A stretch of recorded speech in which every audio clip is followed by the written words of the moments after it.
तो आज का जो लेक्चर होगा स्टूडेंट्स उसमें ये होगा कि हम लोगों ने इंस्टॉलेशन सीख ली। हमने इंस्टॉलेशन के बाद ऑपरेटिंग सिस्टम के ऊपर हमने उस मशीन को रजिस्टर कर दिया एज ए डोमेन कंट्रोलर। हमने इंस्टॉल किया एक्टिव डायरेक्टरी डोमेन सर्विसेज का रोल, और एक्टिव डायरेक्टरी डोमेन सर्विसेज का रोल डालते ही वो आपका सर्वर जो है प्रमोट हो गया एज ए डोमेन कंट्रोलर। और डोमेन कंट्रोलर होता क्या है? ये आपकी जो मेन आइडेंटिटीज हैं, जो कि मैंने आपको लास्ट टाइम बताया था कि ये आपको डेटाबेस के तौर पे अवेलेबल है, इंफॉर्मेशन को स्टोर करता है। किस चीज की इंफॉर्मेशन? आपकी यूजर आइडेंटिटीज की। किस चीज की इंफॉर्मेशन? आपके कंप्यूटर्स की, ग्रुप्स की, सर्विसेज की एंड रिसोर्सेज। हायरार्किकल वे में, स्ट्रक्चर में, आपकी डायरेक्टरी की फॉर्म में ये फिजिकली स्टोर कर लेता है अपने पास पूरे का पूरा इंफ्रास्ट्रक्चर। ऑन प्रेमिसेस जो भी आपकी रिसोर्सेज हैं, आइडेंटिटीज हैं, इनकी इंफॉर्मेशन डेटाबेस में स्टोर होती है। फॉर इंस्टेंस हम आज अपने लेसन में 70-740 का आइडेंटिटी मैनेजमेंट के पॉइंट ऑफ व्यू से हम आइडेंटिटीज अपनी क्रिएट करेंगे। आइडेंटिटीज क्रिएट करेंगे और एज ए यूजर हम वहां पे कुछ इंट्रोड्यूस करवाएंगे अपने यूजर्स को, कंपनी के एम्प्लॉयज को। उनके यूजर अकाउंट क्रिएट करेंगे, उनके क्रेडेंशियल को मोर सिक्योर करने के लिए हम उसके ऊपर पासवर्ड्स वगैरह, पासवर्ड को हम कॉम्प्लेक्स पासवर्ड के साथ, मिनिमम लेंथ 7 के साथ, और पासवर्ड पॉलिसी को इंशाल्लाह डिस्कस किया जाएगा। तो एक्टिव डायरेक्टरी डोमेन सर्विसेज आपने जैसे डोमेन कंट्रोलर आपका हो चुका, और ये आपको ऑथेंटिकेट करेगा, यूजर्स को भी ऑथेंटिकेट करेगा और आपके कंप्यूटर अकाउंट को भी ऑथेंटिकेट करेगा। यूजर आपके जो अकाउंट बनते हैं उसमें जो पासवर्ड होता है ऑथेंटिकेट के लिए वो 42 डेज के लिए वैलिड होता है। कितने डेज के लिए? 42 डेज के लिए वैलिड होता है। आफ्टर 42 डेज या विद इन 42 डेज आपको पासवर्ड चेंज करना पड़ता है। और पासवर्ड की लेंथ 7 कैरेक्टर्स, और इसका कॉम्बिनेशन है वो आपके capital letters, small letters, numeric values and special characters का कॉम्बिनेशन होना चाहिए विद मिनिमम 7 कैरेक्टर्स, और मैक्सिमम 14 कैरेक्टर्स का पासवर्ड हो सकता है। मिनिमम आपको अलाउ जो है according to policy of this domain, जो डिफॉल्ट सेट होती है, इस पॉलिसी को आप अपनी जरूरत के मुताबिक चेंज भी कर सकते हैं। अगर आपको रिक्वायर्ड है स्ट्रिक्ट पॉलिसी लगाना, वो भी लग सकती है, जिसे पासवर्ड पॉलिसी बोलते हैं। और पासवर्ड पॉलिसी याद रखिएगा all over the domain all users के लिए इक्वल होती है, अनटिल और अनलेस आप इंडिविजुअल यूजर के तौर पे अगर कोई फेवर लेना चाहो एडमिनिस्ट्रेटर को रिक्वेस्ट पुट करके कि सर मुझे अपनी आईडी को मोर सिक्योर करना है, मेरे पासवर्ड की लेंथ जो है 7 रिस्ट्रिक्शन के साथ ना जाए, मुझे ये 10 तक कर दें। हाँ, मैं एज ए इंडिविजुअल यूजर ये पॉलिसी इंप्लीमेंट कर सकते हैं, और इस सॉल्यूशन को बोलते हैं पासवर्ड, जो आपका है password replication policy, PRP solution इसे बोलते हैं। और इसको हम जो कॉन्फ़िगर करते हैं पीआरपी आरओडीसी के पॉइंट ऑफ व्यू से मैं बोल रहा हूं, इसको सॉल्यूशन को आप बोलते हो fine grand password policy. Fine grand password policy. एक इंडिविजुअल यूजर हमारे पास विक्टर हैं या मुजाहिद हैं, अगर मैं चाहूं, मुजाहिद साहब कहते हैं, विक्टर साहब कहते हैं कि सर मुझे पासवर्ड थोड़ा स्ट्रिक्ट लगाना है, मुझे कॉम्बिनेशन में हमें थोड़ा रिलैक्स कर दें, मुझे ये जो आपने कहा है 3 डिफरेंट कैरेक्टर्स का कॉम्बिनेशन होना चाहिए पासवर्ड का, ये थोड़ा सा मुझे इसमें रिलैक्स कर दें, मैं 14 कैरेक्टर का पासवर्ड रख लूंगा। मैं ये रिस्ट्रिक्शन ना लगाएं कि मैं अल्फाबेट भी दूं और लेटर्स भी दूं, फिर इसके अलावा कैरेक्टर्स में मैं स्पेशल कैरेक्टर भी प्लेस करूं, नंबर भी डालूं, ये रिस्ट्रिक्शन मुझे थोड़ा सा कॉम्प्लेक्सिटीज की डिसेबल करवा दें। दूसरा, इसकी एक और चीज मैं बताऊं स्टूडेंट्स, इसका होता है पासवर्ड की हिस्ट्री स्टोर करना। पासवर्ड की हिस्ट्री होती है 24 पासवर्ड्स की। 24 पासवर्ड का मतलब है 42 डेज के अंदर आपको पासवर्ड चेंज करना है। आपने 42 डेज के अंदर पासवर्ड नंबर 2 रख दिया, फिर 42 डेज के अंदर पासवर्ड 3 रख दिया, 4 रख दिया, ये आपने पासवर्ड चेंज करते गए। याद रखिएगा जो नया पासवर्ड रखा है वो पुराने 24 पासवर्ड में से मैच नहीं होना चाहिए। 25वां पासवर्ड आपका हो सकता है जो फर्स्ट वाला दिया था। इसको बोलते हैं पासवर्ड हिस्ट्री मेंटेन करना। इसको भी आप अपनी जरूरत के मुताबिक डोमेन पॉलिसी, जो डिफॉल्ट डोमेन पॉलिसी है, आप उसके मुताबिक चेंज कर सकते हैं। इसके अलावा पासवर्ड आप डेली बेसिस पे चेंज करना चाह रहे हैं तो इसमें मिनिमम एज होती है पासवर्ड की, 1 डे होती है। मैक्सिमम एज कितनी होती है? 42 डेज होती है। Minimum age of password 1 day होती है स्टूडेंट्स। हाँ, अगर आपको मेरा डाटा बहुत सेंसिटिव है, मेरा अकाउंट बहुत सेंसिटिव है, मैं अगर 3 आवर्स के बाद चेंज करना चाहूं तो फिर पासवर्ड पॉलिसी चेंज करनी पड़ेगी। मिनिमम एज इसकी पासवर्ड की चेंज करनी पड़ेगी। मिनिमम एज क्या होती है, मैक्सिमम एज क्या होती है, पासवर्ड हिस्ट्री क्या होती है, लेंथ ऑफ द पासवर्ड क्या होता है, ये कॉम्प्लेक्सिटी क्या होती है, फिर इसका जो आप पासवर्ड या अपने अकाउंट को लॉक भी कर सकते हो। आपका कोई ऐसा इंट्रूडर आके बैठा जो बैड को पासवर्ड की लिमिट भी आप सेट कर सकते हो। बैड पासवर्ड लिमिट का मतलब है विक्टर हमारे पास स्टूडेंट हैं या हमारे क्लाइंट हैं या हमारे कस्टमर हैं, वो हमारे रिसोर्सेज के ऊपर फर्स्ट अटेम्प्ट करते हैं पासवर्ड का यूजर नेम के साथ, अगर ये भूल गए, सेकंड अटेम्प्ट किया, ये कर रहे हैं, इनका कोई दोस्त कर रहा है, ठीक है, थर्ड अटेम्प्ट किया, थर्ड के ऊपर ये आपका मशीन या डिवाइस को आपके रिसोर्सेज तक रीच के लिए वो लॉक कर देगा। आप अपनी मशीन के ऊपर बैठ के आप साइन इन नहीं कर पाओगे। कितनी देर के लिए नहीं कर पाओगे, ये password policy, again password policy administrator set करेगा। वो आपको 25 आवर्स के भी लॉक कर सकता है, वो आपका अनलिमिटेड पीरियड के भी लॉक कर सकता है। आपको उसको दोबारा से रिज्यूम करवाना पड़ेगा, रिक्वेस्ट करनी पड़ेगी एडमिनिस्ट्रेटर को। ये मैंने पासवर्ड से रेलेवेंट आपको कुछ मेन इसकी एट्रीब्यूट्स शेयर किए। अब आ जाओ वापस अपने लेसन पे। तो ये ऑथेंटिकेशन रिक्वायर्ड होती है, यूजर की भी होती है, और एक और बताऊं, आपका पासवर्ड जो होता है इंटरनली वो इसको जो है वो रिन्यू करवा रहा होता है। कंप्यूटर का भी पासवर्ड होता है स्टूडेंट्स, कंप्यूटर का भी पासवर्ड होता है, 30 डेज इसकी लाइफ होती है। इंटरनली ये खुद ब खुद चेंज कर रहा होता है। और आपने कभी गौर किया हो कि आपकी मशीन है वो आपकी तकरीबन 30-40 डेज बन रही, आपने यूज ही नहीं की। एक लैब है, बिग लैब है, उसमें कुछ ऐसी मशीन हो सकती है जो 30 डेज आपने यूज ही नहीं की। 31st डे अगर आपने उसके ऊपर साइन इन करने गए as a user, valid user of this company, आप ये मशीन कहेगी कि trust relationship deficiency, trust relationship आपका खत्म हो गया, ट्रस्ट दोबारा से डेवलप करना पड़ेगा बिटवीन डिवाइस कंप्यूटर। हालांकि आप वैलिड यूजर हो, आपका अकाउंट भी प्रॉपर अनेबल है, कोई मसला नहीं है, मसला कहां पे है, डिवाइस पे मसला है। तो इसका मतलब कंप्यूटर अकाउंट भी आपका रिन्यूअल होती है अगर 30 डेज के अंदर अंदर होती है। हाँ, 30 डेज अगर आपकी डिवाइस ऑन की नहीं किसी ने, तो वो आपको ट्रस्ट उसका खत्म हो जाता है। इसको फिर दोबारा से री इनिशिएट किया जाता है थ्रू कमांड्स, थ्रू डिफरेंट आपके मैनुअल्स, और डिफरेंट मैनुअल ऑप्शंस भी हैं हमारे पास कॉन्फ़िगर करने के लिए, ऑटोमेटिक भी हैं, वो इंशाल्लाह मैं आपको बताऊंगा। तो ये बहुत इंपॉर्टेंट है।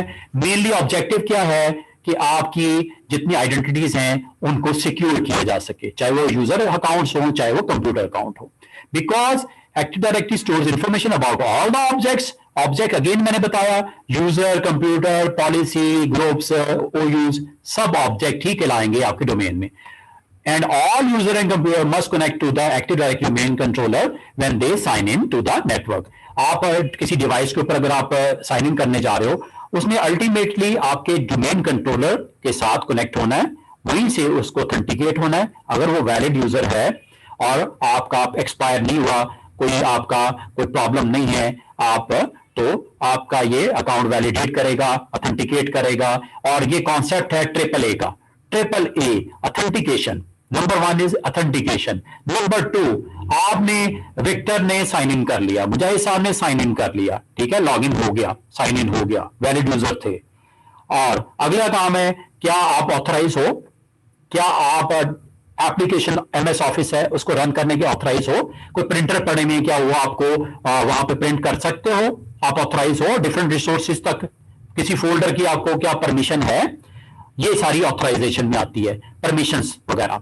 फिर थर्ड नंबर पे मॉनिटरिंग। मॉनिटरिंग का मतलब होता है आपकी अकाउंटिंग। अकाउंटिंग का मतलब ये होता है AAA में अकाउंटिंग। अकाउंटिंग का मतलब है कि आप 3 मंथ के लिए, 4 मंथ के लिए आपको अलाउ है, या आपका कोर्स के एंड के ऊपर अलाउ है, जब तक आपकी जॉब है तब तक अलाउ है, अनलिमिटेड पीरियड के लिए अलाउ है, ये आपका AAA का कॉन्सेप्ट आ जाता है। तो ये इंश्योर करता है ऑन प्रेमिसेस रिसोर्सेज को एक्टिव डायरेक्टरी के ये आपको जो आपका सिस्टम है आप स्मूथली रन हो जाएगा। हाँ, एक्टिव डायरेक्टरी के अंदर कुछ लॉजिकल कंपोनेंट होते हैं, कुछ फिजिकल कंपोनेंट होते हैं। अब लॉजिकल एंड फिजिकल कंपोनेंट क्या होते हैं, ये आपको डिस्कस किए गए हैं कि पार्टीशन क्या होती है, स्कीमा क्या होता है, डोमेन ट्रीज क्या होते हैं, फॉरेस्ट, साइट्स, ओयूज, कंटेनर।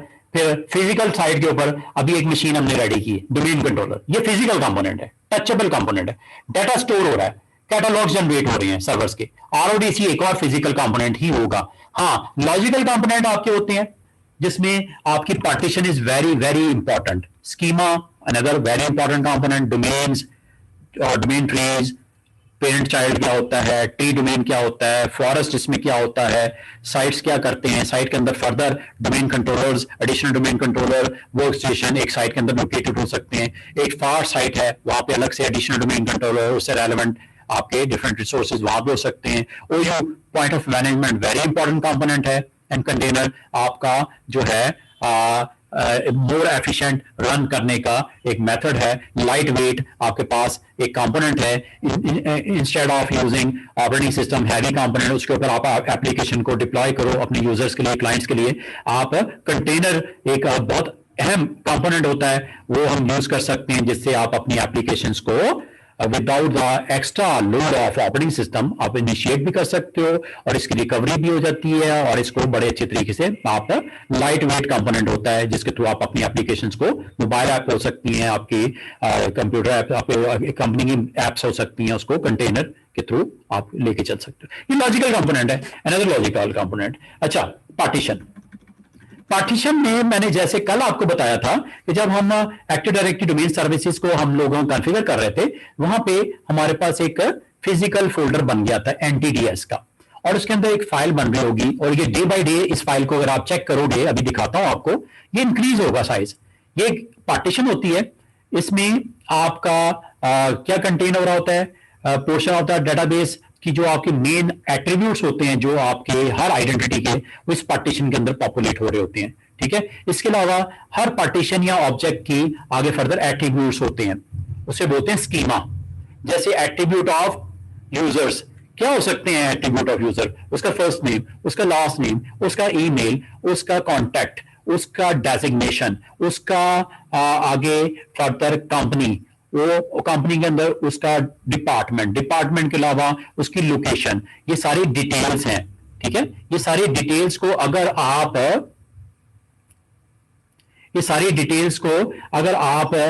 इसके अंदर फर्दर स्कीमा लेवल पे, स्कीमा असल में क्या होता है? Data about data. ठीक है, स्कीमा में आप अपने एट्रीब्यूट्स के ऊपर फर्दर इसकी डेफिनेशन आपने रखनी है, इसको क्रिएट करना है, और ये याद रखना स्कीमा लेवल पे एज ए आप administrator, as a enterprise admin, ये मैं आपको यूजर्स के नाम बता रहा हूं, सिक्योरिटी ग्रुप्स के नाम बता रहा हूं, एडमिनिस्ट्रेटर्स, इंटरप्राइज एडमिन, इसका मेंबर अगर मैं विक्टर शहजाद को बना दूं या मुजाहिद तबस्सुम को बना दूं, तो आप स्कीमा लेवल पे भी चेंजेस कर सकते हैं। आप अपने जो आइडेंटिटीज हैं उसमें फर्दर अगर आपको रिक्वायर्ड हो चेंजेस इंप्लीमेंट करना, आप स्कीमा लेवल पे भी अपने एट्रीब्यूट्स को इंट्रोड्यूस करवा सकते हो। इसके लिए आपको स्टडी करना पड़ेगा लो लेवल प्रोग्रामिंग, जिसमें क्लासेस क्या होती हैं, एट्रीब्यूट्स क्या होती हैं, उन वैल्यूज को कैसे करते हैं। आमतौर पर ये हम करते नहीं है, स्कीमा में हम किसी किस्म की चेंजेस नहीं करते, मुजाहिद साहब, विक्टर साहब, चेंजेस हम नहीं करते। लेकिन बाद औक़ात हम जो एक्सचेंज सर्वर्स होते हैं, एक्सचेंज सर्वर में बाद औक़ात अपनी कंपनी की नीड के मुताबिक स्कीमा में चेंजेस करनी पड़ सकती हैं। तो स्कीमा में आप एज ए प्रोग्रामर अगर आपको थोड़ी सी नॉ हो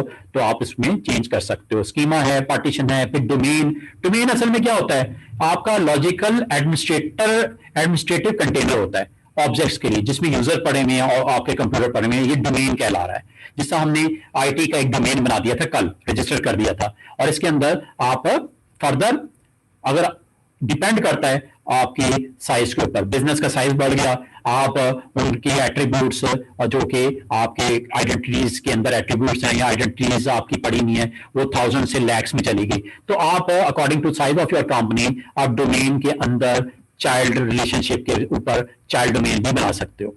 या आपने कोई और मर्जर होने जा रहा है, एक्विजिशन होने जा रही है, आपने कोई और कंपनी को एक्वायर कर लिया, ऐसी सूरत में आप चाह रहे हो आइसोलेट दोनों अलग अलग कंपनी चलती रहे, उनके यूजर्स और ग्रुप्स, उनके यूज, उनके ऑब्जेक्ट्स हमारे दूसरी कंपनी के ऑब्जेक्ट के साथ क्लैशेस ना आए, तो हम इंडिविजुअली उसको डिटेल में अलग अलग ही उसको डील कर लें। तो ये ट्री डोमेन का एक कॉन्सेप्ट आएगा, चाइल्ड डोमेन का कॉन्सेप्ट आएगा, ट्री डोमेन का कॉन्सेप्ट आएगा। और जब आपका पेरेंट होगा, पेरेंट के अंदर चाइल्ड होंगे, तो ये नेम स्पेस को शेयर कर रहे होंगे। जैसे आईटी है, आईटी बिजनेस है हमारा, ठीक है, डोमेन है हमारा, एक बिजनेस पाकिस्तान में है तो pakistan.it.local, इसी तरह एक यूरोप में है europe.it.local। तो ये नेम स्पेस को जो शेयर करता है, और इसमें जो इंपॉर्टेंट जो कंटिग्यूअस नेम स्पेस होता है डोमेन नेम, ये इसका जिक्र हो रहा है। ये डोमेन ट्री के अंदर जो हायरार्की आपकी बनेगी, शेयर करेगा कॉमन रूट डोमेन को। Root domain is it.local, root domain is, दोबारा सुन लो, हमारा क्या है? it.local, रूट डोमेन ये है। फर्दर इसकी अगर हायरार्की एक्सपैंड हो रही है, ठीक है, पाकिस्तान, पाकिस्तान के अंदर लाहौर, ठीक है, ग्रैंड चाइल्ड लाहौर, लाहौर का पेरेंट पाकिस्तान, ठीक है, पाकिस्तान का पेरेंट IT.local, इसे बोलते हैं फुली क्वालिफाइड डोमेन नेम। ये पूरी हायरार्की आपकी ये डोमेन ट्री कहलाती है। और डोमेन ट्री के अंदर एक और बड़ी जबरदस्त ऑप्शन है DNS, DNS नेम स्पेस, इंशाल्लाह इसको भी हम बताएंगे क्या होता है। फॉरेस्ट क्या होता है, फॉरेस्ट के बारे में आपको बताया जा रहा है, कलेक्शन होती है डोमेन्स की, ठीक है, आपके पास मल्टीपल डोमेन पड़े हुए हैं, ठीक है, डोमेन है, एडिशनल डोमेन है, चाइल्ड डोमेन है, ट्री डोमेन है, वो आपका ये सारे एज ए होल आपका शेयर करेंगे एक्टिव डायरेक्टरी डोमेन सर्विसेज के रूट एंड स्कीमा को। और ये रिलेशनशिप आपस में बनाते हैं two way, parent and child के दरमियान में जो रिलेशन बनता है वो टू वे बनता है, ट्रांजिटिव रिलेशनशिप बनता है। इंशाल्लाह फॉरेस्ट की जब बात होगी, एक और नई कंपनी जब हम बनाएंगे, इंट्रोड्यूस करवाएंगे, या पेरेंट के अंदर जब चाइल्ड इंट्रोड्यूस करवाएंगे, तब रिलेशनशिप के ऊपर इंशाल्लाह डिस्कशन होगी। और इसके बाद साइट की बात हो रही है। साइट असल में क्या होता है, आपके कंप्यूटर सर्विसेज जो कि फिजिकल लोकेशन का मतलब पाकिस्तान में आपकी एक साइट है, उस पे आपकी जितनी आपके वर्क स्टेशन हैं, सर्वर्स हैं, वो फिजिकल साइट के ऊपर लोकेटेड है। तो हम एक साइट बना लेंगे पाकिस्तान की। एक हमारे पास साइट है यूएई की, यूएई में वहां पे जितने डिप्लॉय किए हुए रिसोर्सेज हैं, एक फिजिकल साइट है, तो एक साइट बना लेंगे यूएई की। इसी तरह यूरोप की साइट बना लेंगे। तो ये हमारे पास 3 डिफरेंट लोकेशंस, और इन 3 डिफरेंट लोकेशन को हम यहाँ पे एक विद लेबल साइट के साथ रिप्रेजेंट करवा सकते हैं। ये सारी की सारी आपको स्क्रीन के ऊपर डोमेन कंट्रोलर में दिखाई देगा। फिर सबनेट है। सबनेट असल में होता क्या है, बिग पूल को, आईपी पूल को आप अगर सही तरीके से इसको मैनेज करना चाहो, इसको ऑर्गेनाइज वे में मैनेज करना चाहो, तो सबनेट, एक बिग नेट का सबनेट हम बना सकते हैं। वो इंशाल्लाह इसको भी डिस्कस करेंगे। ओयू क्या होता है, कंटेनर होता है, एक स्पेशल कंटेनर होता है। इस ओयू के अंदर यूजर्स भी हो सकते हैं, ग्रुप्स भी होते हैं, और कंप्यूटर भी इसमें पाए जाते हैं। और ये एक फ्रेमवर्क देता है डेलीगेट करने का, एडमिनिस्ट्रेटिवली राइट देता है एडमिनिस्ट्रेटर को, आप इसके ऊपर पॉलिसीज लगा सकते हैं। कंटेनर आपका ओयू जो कंटेनर होता है, इस पे क्या लग सकती हैं, पॉलिसीज।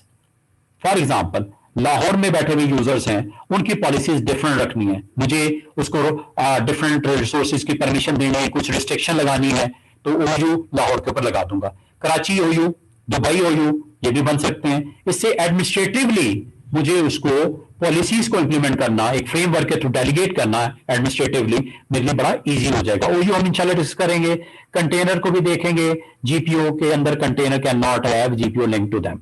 ये कंटेनर असल में ऑब्जेक्ट को कह रहा है, provides organisation framework for use, ADDS। Container are created default और you can create customer container. Container can not have GPO link to them. अच्छा, ये इसको इंशाल्लाह प्रैक्टिकली हम देख लेते हैं। जितनी मैंने अभी आपको डिस्कशन की है, लॉजिकल कंपोनेंट देख लिए, ये फिजिकल कंपोनेंट है। फिजिकल कंपोनेंट इस वक्त हमारा एक बन चुका है, डोमेन कंट्रोलर, जो कि ADDS डेटाबेस के साथ ऑपरेशनल है इस वक्त, ठीक है। और अदर डोमेन कंट्रोलर पे इसको रेप्लिकेट किया जा सकता है, वो बोलेंगे उसको एडिशनल डोमेन कंट्रोलर, इंशाल्लाह वो भी बनाएंगे। और डाटा जो स्टोर हो रहा है, जो मैंने कल आपको फिजिकल लोकेशन बताई थी, विंडोज फोल्डर के अंदर NTDS का फोल्डर, और एक इसमें आपकी फाइल का नाम ये आपको अभी मैं पहले दिखा देता हूं। फिर ग्लोबल कैटलॉग का कल भी जिक्र हुआ था, ये बहुत इंपॉर्टेंट कंपोनेंट है, फिजिकल कंपोनेंट है, ये सर्वर के ऊपर मौजूद है और ये होस्ट करता है ग्लोबल कैटलॉग। होता क्या है, ये पार्शल होती है read only copy of all objects in multiple domain forest. भी एक आपने डोमेन बना दिया, ये IT.local, एक उसका चाइल्ड बनाया, मैन्युफैक्चरिंग का या HR का या लाहौर का या पाकिस्तान का, जो भी आपने ओयू बनाया, सॉरी उसका चाइल्ड डोमेन बनाया या ट्री डोमेन बनाया, तो ये ग्लोबल कैटलॉग में इंफॉर्मेशन होती है अबाउट योर यूजर्स, ग्रुप्स, ओयूज, उसकी इंफॉर्मेशन होती है। ये किस तरह प्रोपोगेट करता है अक्रॉस दी नेटवर्क दूसरे डोमेन्स के ऊपर। ग्लोबल कैटलॉग असल में होती है इंडेक्सिंग। इंडेक्सिंग होती क्या है कि जब यूजर बनता है, इसकी अपनी एक सिक्योरिटी आइडेंटिटी होती है, यूनिक वैल्यू होती है, यूजर की भी, ग्रुप की भी, ओयू की भी। अब ये आइडेंटिटी जो बन गई है अक्रॉस दी डोमेन, अगर आप इसको उस आइडेंटिटी को दोबारा डेवलप करना चाहो विद सेम नेम, ये आपको करने नहीं देता। ये क्यों नहीं करने देता?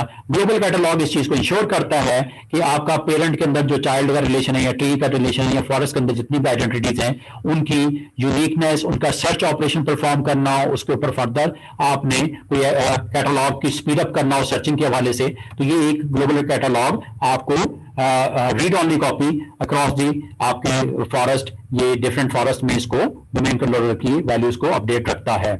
इसको इंशाल्लाह डिस्कस करेंगे। रीड ओनली डोमेन कंट्रोलर एक और आपकी डोमेन कंट्रोलर के पैरेलल एक अच्छी डिप्लॉयमेंट की ऑप्शन होती है, और नाम से जाहिर है ये आमतौर पर ब्रांच ऑफिसेज में हम करते हैं। कहां करते हैं? ब्रांच ऑफिसेज में।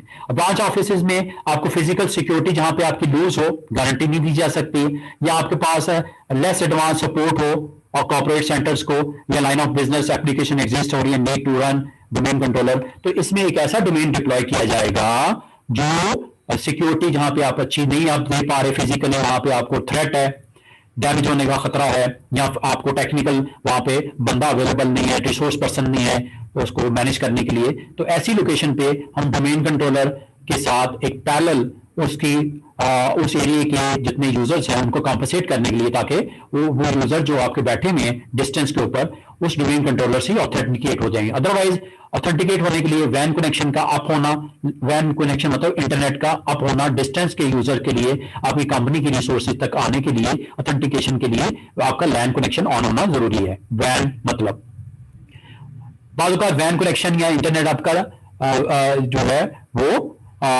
डिस्कनेक्ट हो जाता है, या आपका इंटरनेट वीक कनेक्शन है, ऐसे में ऑथेंटिकेशन पॉसिबल नहीं होती। तो रीड ओनली डोमेन कंट्रोलर आपके पास एक सोल्यूशन होता है उस एरिया के यूजर्स को, कंप्यूटर्स को फैसिलिटेट करने का, लेकिन ये होती है रीड ओनली वर्जन। अगर आपने यूजर्स बनाने हैं, ग्रुप्स बनाने हैं, परमिशन देनी है, रिसोर्सेज मजीद एंगेज करनी है, तो ये आरओडीसी नहीं कर पाएगा। आरओडीसी रिक्वेस्ट पुट करेगा डोमेन कंट्रोलर को, डोमेन कंट्रोलर पे ये सारी एक्टिविटीज होंगी और वो फिर आगे रेप्लिका कर दी जाएंगी। वन वे रेप्लिका होता है आरओडीसी की तरफ, याद रखना डोमेन कंट्रोलर का वन वे रेप्लिका होता है। हाँ, एडिशनल डोमेन कंट्रोलर जो बैकअप होता है डोमेन कंट्रोलर का, load balancing and fault tolerance के लिए यूज होता है। क्या वर्ड यूज किया मैंने?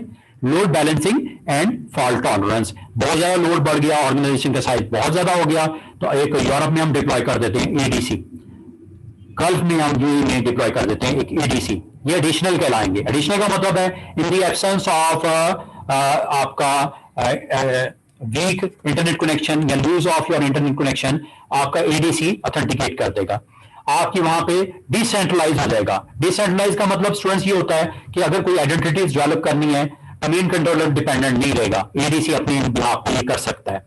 रिसोर्सेज की एलोकेशन करनी है, सॉफ्टवेयर इंस्टॉल करने हैं, मजीद परमिशन रिक्वायर्ड है, पॉलिसीज लगानी है, हर कोई इंडिविजुअली अपने अपने उस एरिया के हिसाब से, उस कंट्री की जो आपके लॉज के हिसाब से उसको इंप्लीमेंट कर सकते हैं। एडीसी आपका रीड राइट डोमेन कंट्रोलर भी कहलाता है। पुराने वक्तों में हम उसे बोलते थे बीडीसी। बीडीसी का मतलब होता था backup domain controller. Backup domain controller का नया वर्जन क्या है? ADC. ADC means additional domain controller. ये कब हम डिप्लॉय करते हैं अक्रॉस द वर्ल्ड या अक्रॉस द ग्लोब? जब हमें मैनेजमेंट करनी हो, डिसेंट्रलाइज करना हो इस सब चीजों को, जो कि डोमेन कंट्रोलर आप सिर्फ वन सोर्स होती है ये सारी करने की, लेकिन डिसेंट्रलाइज से ये होगा कि रीजन वाइज इसको डिस्ट्रीब्यूट कर दिया जाता है। तो ये एक आपके पास ऑप्शन। अच्छा जी, ये स्कीमा ऑब्जेक्ट्स क्या होते हैं, ऑब्जेक्ट बनते कैसे हैं, उसकी कौन कौन सी प्रॉपर्टीज को आप पॉपुलेट करते हो। अब हम आज की डेट में user class consist of 400 possible attributes, ये मैंने हाईलाइट कर दिया। 400 एक जब यूजर बनता है तो उससे रेलेवेंट कितने एट्रीब्यूट्स होते हैं? 400 एट्रीब्यूट होते हैं। अब मैं कहूं मुझे विक्टर शहजाद का एक यूजर क्रिएट करना है, मुजाहिद तबस्सुम का एक यूजर क्रिएट करना है, तो वो मैं कर सकता हूं। मिनिमम हमें रिक्वायर्ड होती है उसका common name attribute, given name, display name और security identity of that object और मैनेजर। ये हमें मिनिमम रिक्वायर्ड होती है। इससे ज्यादा अगर आपने सारी करनी है तो सारी भी पॉपुलेट हो सकती है। सारी कितनी? 400 एट्रीब्यूट्स हैं। वो इंशाल्लाह देखेंगे कौन कौन से टैब्स हैं, कैसे करोगे, ग्राफिकल वर्जन क्या है, CLI के थ्रू कैसे कर सकते हैं, पावर शेल के साथ कैसे करेंगे। और एक और चीज बताओ, मैंडेटरी इसमें से कौन सा है? Of course of these attribute just CN and object identities, ये मैंडेटरी है बस, बाकी एज सच जरूरत नहीं है। अगर आप ये सिर्फ दो चीजें भी आपके पास हो, आपकी एक आइडेंटिटी बन जाती है, यूजर बन जाता है। और CN attribute is defined as a single values. अच्छा, ये हमारा इंशाल्लाह 5 मिनट्स तक ये हमारा क्लोज होगा, तो मैं नेक्स्ट सेशन के साथ आपके साथ दोबारा अवेलेबल हो जाऊंगा। और उससे पहले ये थोड़ा सा मैं आपको प्रैक्टिकल की तरफ भी लेके जाना चाह रहा हूं। एक और चीज बताऊं कि आपका जो आइडेंटिटी है यूजर की, वो 64 कैरेक्टर्स तक आपको अलाउ करता है, ठीक है, और ये आपको रेप्लिकेट करता है ग्लोबली कैटलॉग के थ्रू अक्रॉस द डोमेन। तो ये 64 कैरेक्टर की आइडेंटिटी हो सकती है, और फर्दर जी मजीद थ्योरी इंशाल्लाह आपसे शेयर कर ली जाएगी। अब हम फौरन चलते हैं फर्दर। इसमें बड़ी इंपॉर्टेंट चीजें हैं जी, schema master role, domain naming master, admin, ये मैं डे बाय डे इंशाल्लाह डिफरेंट टाइम पे इससे डिस्कस भी करूंगा। इसकी कोई सिक्योरिटी बाउंड्री है, एप्लीकेशन बाउंड्री है, इसको भी डिस्कस किया जाएगा। आज इसमें मजीद जो मैं आपसे डिस्कस करना चाहूंगा, ये जी इसकी बड़े इंपॉर्टेंट आपके ऑब्जेक्ट्स हैं, यूजर अकाउंट, कंप्यूटर अकाउंट, इससे रेलेवेंट हम आज काम करते हैं। ग्रुप्स इंशाल्लाह बाद में करेंगे। करते ये हैं कि हम एक यूजर क्रिएट करते हैं, साइन इन वहां से करवाएंगे, इसको टोकन असाइन हो जाएगा साइन इन करने के लिए, प्रोसेस करने के लिए अक्रॉस द डोमेन, और एक कंप्यूटर हम ऑलरेडी हमारे पास अवेलेबल है, उसको ज्वाइन करवाएंगे। Domain join, computer has an account active directory domain services में, और computer account are used to for domain join computer in the same way that user account are used for users. Users आपके जिन devices के ऊपर आप on होंगे, sign in करेंगे, वो आपके कंप्यूटर्स को भी ज्वाइन करवाना पड़ेगा आपकी कंपनी की डोमेन के साथ। तो ये कैसे होगा? आगे दो काम करते हैं, यूजर अकाउंट क्रिएट करते हैं एक सिंपल, और दूसरा हम कंप्यूटर को ज्वाइन करवाते हैं, ताकि हमारा आज की लैब कंप्लीट हो जाए और फिर हम फर्दर इसको अगले लेवल पे लेके जा सकें। और ये जैसे कि आपको यहाँ पे दिख भी रहा है, लैब हम इंशाल्लाह अगले सेगमेंट में करेंगे, यूजर अकाउंट बनाएंगे, और इसके बाद हम कंप्यूटर जो ऑलरेडी हमारे पास डिप्लॉय हुए हैं अक्रॉस द नेटवर्क, उसको ज्वाइन करवाते हैं। उससे पहले लास्ट 5 मिनट्स में जितनी और 2-4 चीजें मैं आपको डिस्कस कर सकता हूँ कर लेता हूँ, और अगले सेशन में हम इसकी लैब परफॉर्म करेंगे कि कंप्यूटर हमारे पास मौजूद है, इसको ज्वाइन करवाएंगे। ज्वाइन किए बगैर ये पॉसिबल नहीं है एज ए यूजर मुजाहिद साहब एंड विक्टर साहब आप साइन इन कर सको। Join is must. और ये आपको जिससे आपको दिखा रहा है, एक आम डोमेन को हम ट्राइंगल के थ्रू रिप्रेजेंट करते हैं, और ये ट्राइंगल आपका कंटेन कर रहा है एक्टिव डायरेक्टरी डोमेन सर्विसेज का, जो आपको एक यहाँ पे नजर आ रहा है रोल के अंदर क्या कंटेन कर रहा है, क्या रिक्वायर्ड है। इसको require 1 or more domain controller. All domain controller hold a copy of the domain database which is continually synchronized होती है। The domain is a context within which user account, computer account and groups are created. ये हम बनाएंगे या भी तीनों बनाएंगे। The domain is a replication boundary, इसकी अपनी होती है। Domain is administrative center for configuring and management of these objects. Any domain controller can authenticate any sign in anywhere in the domain. The domain provides authorization. अब ये सारी चीजें practically हम perform करेंगे अगले सेगमेंट में। तो एक और चीज बताएं, ये इंशाल्लाह अभी ये क्लोज होता है ना, तो ये मैं आपको विद इन 2 मिनट दोबारा ज्वाइन करूंगा। ओके, अभी ये चलने दो, अभी 5 मिनट है मेरे पास। मैं आपको एक काम करता हूं, मैं एक और चीज बताऊं आपको। सिंगल डोमेन के अंदर जो नंबर ऑफ ऑब्जेक्ट्स हो सकते हैं वो 2 बिलियन तक जाते हैं। कितने? 2 बिलियन ऑब्जेक्ट्स। क्या कहने का मतलब है स्टूडेंट्स? कहने का मतलब यह है, ऑब्जेक्ट मैंने आपको बता दिया था डे 1, ऑब्जेक्ट मतलब यूजर, ग्रुप्स, ओयूज, ये सारे ऑब्जेक्ट्स ही हैं, ठीक है। इन ऑब्जेक्ट्स को अगर आप बनाते जाते हो लैक्स में चले जाते हैं, ये मैक्सिमम कितने हो सकते हैं? 2 बिलियन होते हैं। इसी वजह से ये हमारे पास वो लिमिटेड रिस्ट्रिक्शन होती है, जिसकी वजह से हम डिस्ट्रीब्यूटेड एनवायरमेंट सेट करते हैं मल्टीपल लोकेशन पे, इंप्लीमेंट करने के लिए multiple domain in the same forest to accommodate the administrative need for of the environment. Environment में लाजमत है इसको इंश्योर करने के लिए सिंगल डोमेन कंट्रोलर से फिर मल्टीपल डोमेन कंट्रोलर्स की तरफ हम स्विच करते हैं। मजबूरी है हमारी कि एक लिमिटेड सा हमारे पास कोटा होता है। इसके बाद हमें और एडमिनिस्ट्रेटिवली पॉइंट ऑफ व्यू से डिसेंट्रलाइज स्ट्रक्चर अगर आपने करना है, डिसेंट्रलाइज से ये है कि यूरोप के यूजर यूरोप से हो जाएं, वहां पे एडमिनिस्ट्रेटर और वहां के ऑब्जेक्ट्स को कंट्रोल कर रहा है, रिसोर्सेज को मैनेज कर रहा है, पाकिस्तान वाला पाकिस्तान में हो जाए, और गल्फ में यूएई में मौजूद एडमिनिस्ट्रेटर वहां पे डिप्लॉय किया हुआ है सर्वर, वहां से वो अपने ऑब्जेक्ट्स को डील कर ले, ठीक है। तो ये एक अच्छा एडवांटेज है इसमें, इंशाल्लाह हम देखेंगे कैसे। अच्छा, कल हमने रोल डाला था एक्टिव डायरेक्टरी डोमेन सर्विसेज। मैं आपको बता दूं, एक्टिव डायरेक्टरी डोमेन सर्विसेज का रोल डालते ही हमारे पास बड़े इंपॉर्टेंट टूल्स अवेलेबल होते हैं। वो टूल्स भी आपको दिखाता हूं। फर्दर इसको डिफाइन किया गया है कि ओयू क्या होता है, इसको इंशाल्लाह डिटेल में डिस्कस करेंगे। जेनेरिक कंटेनर कौन कौन से हैं ये आपको अभी दिखाता हूं।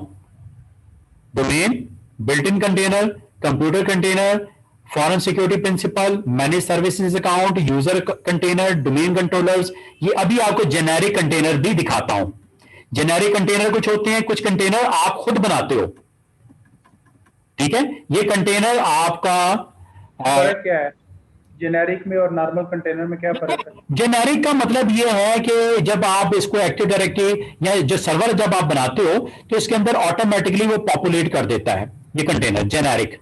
और इसके अंदर आप फर्दर ये बाय डिफॉल्ट बने होते हैं, ये बाय डिफॉल्ट कंटेनर बने होते हैं, अपने अंदर कंटेन करते हैं डिफरेंट काइंड ऑफ ऑब्जेक्ट्स को। यूजर ऑब्जेक्ट्स होंगे यूजर के अंदर, कंप्यूटर ऑब्जेक्ट होंगे कंप्यूटर कंटेनर के अंदर। और अगर आपके पास इसके अलावा डोमेन और domain controller, more than one domain controller भी तो हो सकते हैं ना, जैसा एडीसी बोला आपको, आरओडीसी डोमेन कंट्रोलर बोला, वो आपको किस कंटेनर में मिलेंगे? Generic container name is domain controller OU, ये वाला। ये कंटेनर बाय डिफॉल्ट बने होते हैं, ये बाय डिफॉल्ट बने होते हैं। और ये देखो आखिरी 3 मिनट्स हैं जेनेरिक कंटेनर के बारे में। Contain several built in container known as generic container such as, इसमें बड़े बड़े इंपॉर्टेंट है यूजर्स एंड कंप्यूटर। अभी दिखाता हूं, हम अभी डायरेक्ट जो हमारी लैब होगी इन कंटेनर्स के ऊपर ही हम बात कर रहे होंगे, यूजर कंटेनर और कंप्यूटर कंटेनर। ये जेनेरिक कंटेनर होते हैं। These container are used to store system objects और used as a default parent to the new object when they are created। मैं यूजर बनाऊंगा, मैं कंप्यूटर ज्वाइन करवाऊंगा, किस कंटेनर में पॉपुलेट होगा? कंप्यूटर में कंप्यूटर ऑब्जेक्ट पॉपुलेट होगा और यूजर में user object by default populate होता है। लेकिन अगर आप चाहो आप अपने भी कंटेनर बना सकते हो। These generic container object should not be confuse with OU. OU के साथ आपने कंफ्यूज नहीं होना, मैं आपको बताऊंगा आगे। The primary difference between OU and container are the management capability. Container limited management capability होती है। For example you can not apply a GPO. एक याद रखो, ये कंटेनर यूजर का मिलेगा और भी आपको काफी सारे कंटेनर मिलेंगे। इस पे पॉलिसी नहीं लगती, इस पे पॉलिसी नहीं लगती। पॉलिसी किस पे लगती है? जो आप कंटेनर खुद बनाओगे। ओयू बहुत फेमस कंटेनर है जिसको आप अपनी मर्जी से नेम देके आप बना सकते हो। जैसे लाहौर का जो यूजर होते कंप्यूटर होते हैं उन पे जीपीओ नहीं लगता, अप्लाई नहीं होता। वो नहीं होता, बिल्कुल सही आपने कहा, नहीं होता। यूजर और कंप्यूटर कंटेनर पे आपका जीपीओ नहीं लगता। आपको अपना ओयू बनाना पड़ता है और उसके ऊपर आप अपना जीपीओ अपना अप्लाई कर सकते हो। ठीक है जी।